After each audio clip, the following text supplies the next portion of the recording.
size das meter ya kita nggak akan maju. Ya enggak, justru gara-gara lu jadi pada nggak maju kalau menurut gue.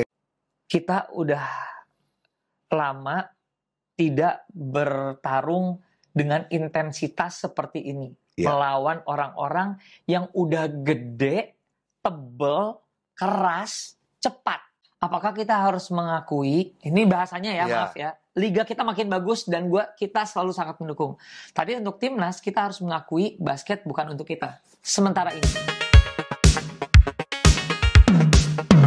From the bench, kita ngomongin soal timnas Indonesia. Gua nggak nonton, lu nonton nggak? Gue nggak nonton, gue hanya nonton highlight karena ada beberapa kegiatan. Tapi yang pasti hasilnya sudah dipastikan kita tersingkir dari FIBA Asia. Betul. Dari sebelum berangkat pun sebenarnya bukan kita ini ya, mau udah pasti tersingkir. Kita kalah sama Thailandnya juga 2 kali gitu.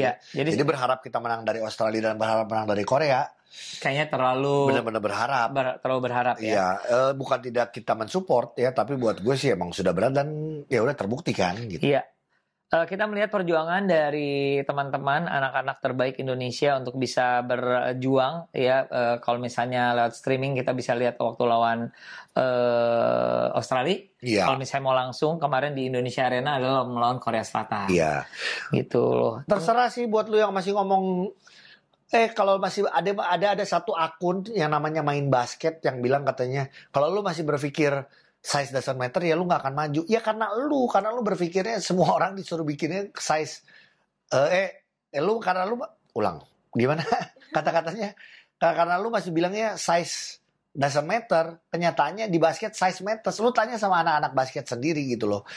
Tapi ini bahasnya panjang ya, bukan cuma satu kalimat atau cuma satu kata, 3 kata ini size does matter gitu, bukan. Tapi buat gue dengan lu ngomong kalau semua orang masih mikir size does matter ya kita nggak akan maju. Ya enggak, justru gara-gara lu jadi pada nggak maju kalau menurut gue. Karena lu tanya anak-anak basket aja yang ngerasain bagaimana di basket ini ya sebenarnya size ini sangat dibutuhkan. Ya udah. Ada insider ya. Jadi di akhir minggu kemarin gue berolahraga, terus ada insider yang kebetulan dekat dengan timnas setelah pertandingan melawan Australia. Si insider ini tanpa harus gue omongin siapa orangnya bertanya kepada beberapa pemain yang ini. Terus dia bilang gini, kenapa waktu lawan Australia jelas ya. Iya.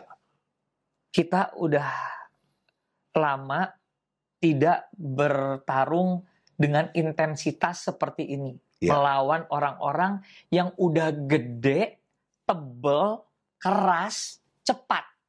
Gede it means gede atau tinggi nih? Kita ngomong tinggi ya? Iya, tinggi. Tinggi, tebel, keras, cepat. Jadi memang dari segi fisik ini memang yang belum bisa disaingi atau bisa disejajari oleh para pemain kita siapapun itu. Iya, betul. Termasuk Abraham Damar Grahita kita sebut, mungkin Yuda segala macam gitu loh. Di luar ngomong strength ini balik lagi gue tahu pasti pembahasan lu masalah strength. Kalau orang yang ngomong emang itu harus PR dong. Iya, semua harus strength. Betul. Mau lu kecil, gede, semua harus strength. Tapi gini, tanpa bermaksud untuk berlama-lama membahas seperti itu, tapi karena kita punya pengharapan untuk timnas basket kita. Pertanyaannya adalah sekarang timnas kita itu harus kayak gimana ya, Gi? Ngerti nggak sih? Kita sudah pernah berlaga di FIBA Asia, ternyata perlawanannya seperti itu. Kita benar-benar terlena dengan kemenangan kita. Dilenakan itu adalah kita terlena ya, sama kemenangan kita satu kalinya masuk ke final dan mendapatkan medali emas di SEA Games dengan formasi. Ada Bolden, ada Derek dan ya seperti itulah. Nah, after that kita nggak pernah lagi merasakan ada harapan kejayaan itu lagi. Jadi memang kita nggak boleh terlalu cepat puas dengan kondisi itu. Lo silakan ngelihat lah. Kalau gue ya mungkin sangat terlihat ya wajah gue sih, gue sampai kalau ngomong kecewa udah pasti kecewa. Tapi tolong gini, lo bisa mengartikan ya kecewaan gue bukan artinya gue tidak menghargai kalian gitu loh. Cuman buat gue nggak tahu lagi harus gimana sih timnas kita. Kalau gue boleh mengungkapkan apa yang gue rasakan ya. Boleh dong. Boleh. Maksudnya gue nggak tahu caranya. Gue benar-benar nggak tahu caranya gimana. Kita tuh adalah cuma penonton, penggemar dan pemain cadangan. Betul. Yang ada yang mengurusi basket stakeholder, yang melatih juga udah the best of the best yang kita punya, dikelilingi dengan orang-orang yang lebih tahu basket dari tahun ke tahun. Nah ini sebenarnya memang ramuan apa ya yang kira-kira paling cocok untuk bisa menambah kualitas dari basket Indonesia. Yuk kita ngalor ngidul yuk, ngalor ngidulnya adalah kita sudah bahas tidak berubah apa yang gua mau Ujo bilang. Ini emang udah 12 pemain terbaik.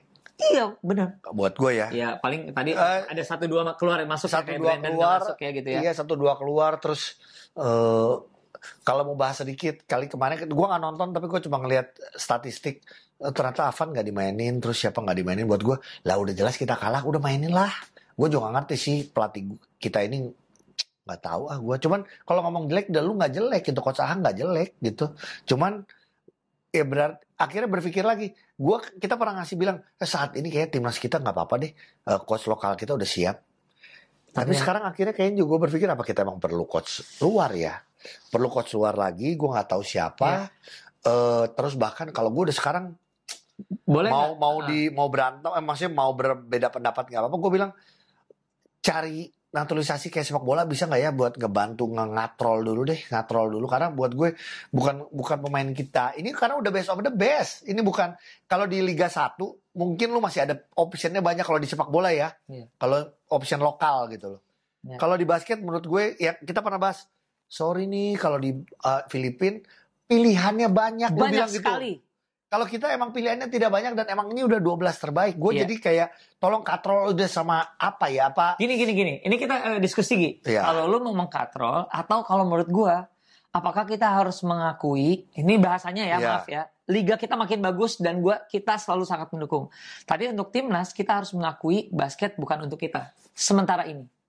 Basket itu bukan untuk Indonesia untuk sementara ini. Kenapa? Kita melihat sumber daya yang kita punya. Oh menarik. Jadi maksud gua adalah kita dengan kesadaran itu kita harus build apa yang paling mungkin kita lakukan. Pertama adalah sudah mulai mengadakan pembibitan yang mungkin kita nggak bisa lihat 2-3 tahun ini, tapi mungkin 5 tahun baru kelihatan. Nggak 5 tahun. Gua yang setuju di main basket cuma 1.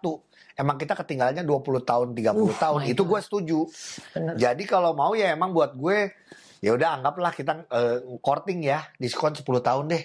10 tahun lebih dikit, Jo. Nggak kerasa tau. Ya 10 tahun. Bener-bener gak usah mikirin prestasi deh buat Indonesia basket. Tapi pembibitan yang bener. Dari 10 tahun anggapnya dari yang anak-anak sekarang. SMA. Berarti 10 ya 20 tahun udah bisa masuk timnas. Sudah muda-muda, bagus juga. Iya. Jadi nggak tahu kenapa, mungkin ini terpikir sama gua yang sok tahu ini adalah asal benar dan terarah. Kok Indonesia Patriot itu ada benarnya ya? Projectnya Indonesia apapun namanya deh.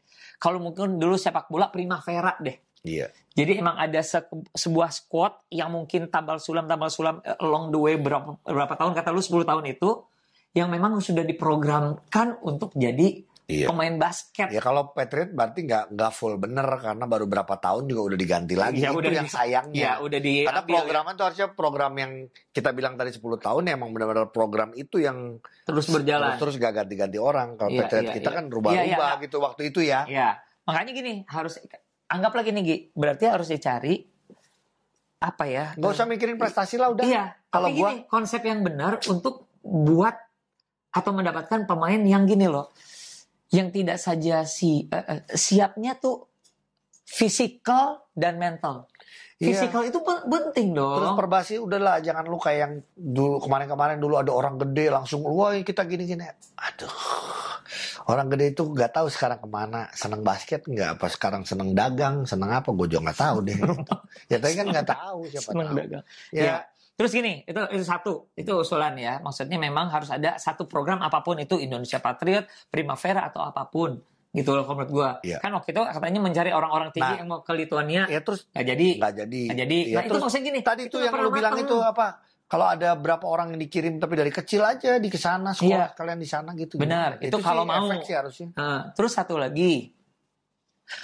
Yang namanya naturalisasi ini dijelaskan tata caranya seperti apa. Maksudnya gini supaya kita tahu. Ini gini. Contoh, makanya balik lagi gue ngomong nih. Zaman ngambil Dame. Kenapa tidak ada lagi setelah itu?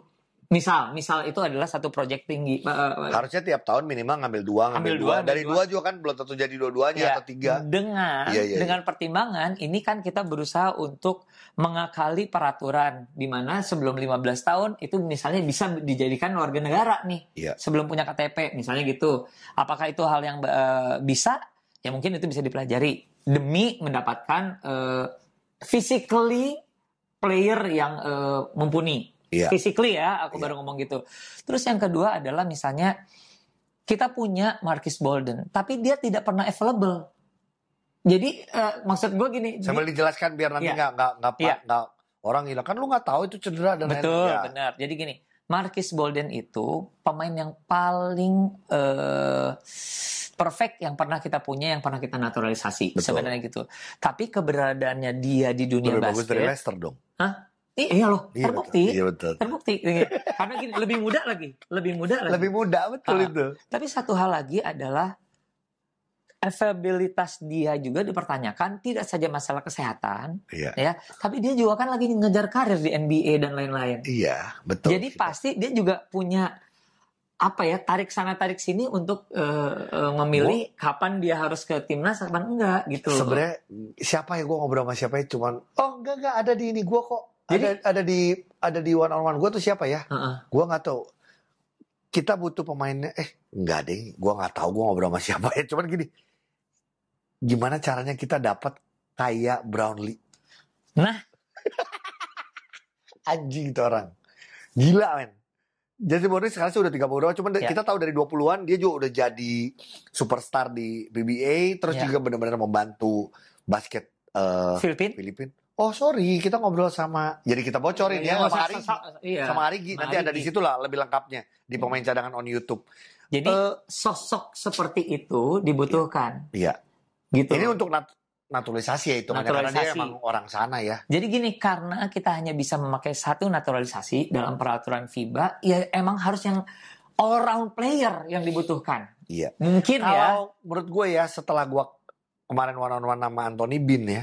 Menurut gue kalau Bean, betul. Kalau Bean punya tingginya lebih tinggi, tapi skillnya kayak gitu. Udah. Menurut gue sih itu udah cukup. Ini Bean cuma permasalahannya adalah karena dia posisinya bukan, dia cuma mentok di poin. Dia point guard. Cuman itu. Tapi kalau dia tinggi sih menurut gue ya, itu akan lebih ngebantu lah dibanding naturalisasi yang lain. Iya. Kecuali Bolden ya. Bolden masih bagus lah. Iya. Terus satu lagi, ini sih kan pemain cadangan. Pemain cadangan bisanya minta, bisanya ngasih tahu, tapi kita nggak tahu caranya seperti apa. Sebenarnya kan banyak yang bilang, apalagi teman-teman, sahabat-sahabat kita di main basket bilang harusnya para pemain semacam yang ada di Jepang menjadi contoh bahwa sebenarnya kita mampu atau itu bisa jadi parameter. Iya berarti memang kalau misalnya gitu caranya, ini adalah PR dari semua pelatih termasuk para pemain profesional untuk bisa ngejar hal itu. Jadi nggak usah jauh-jauh ngeliatin Yuki Kawamura di Jepang. Ya gini, gimana caranya pemain-pemain kita bisa kayak Anthony Bean? Kan tingginya sama banyak. Iya. Jadi sebenarnya ya ini yang jadi PR gitu loh. Iya. Ya kalau PR-nya sih akhirnya dari dulu pasti akan diulang-ulang terus ya. Kita harus strength-nya, akurasi kita makin bagus karena repetisi. Terus juga kita belajar sistem juga makin lama makin bagus.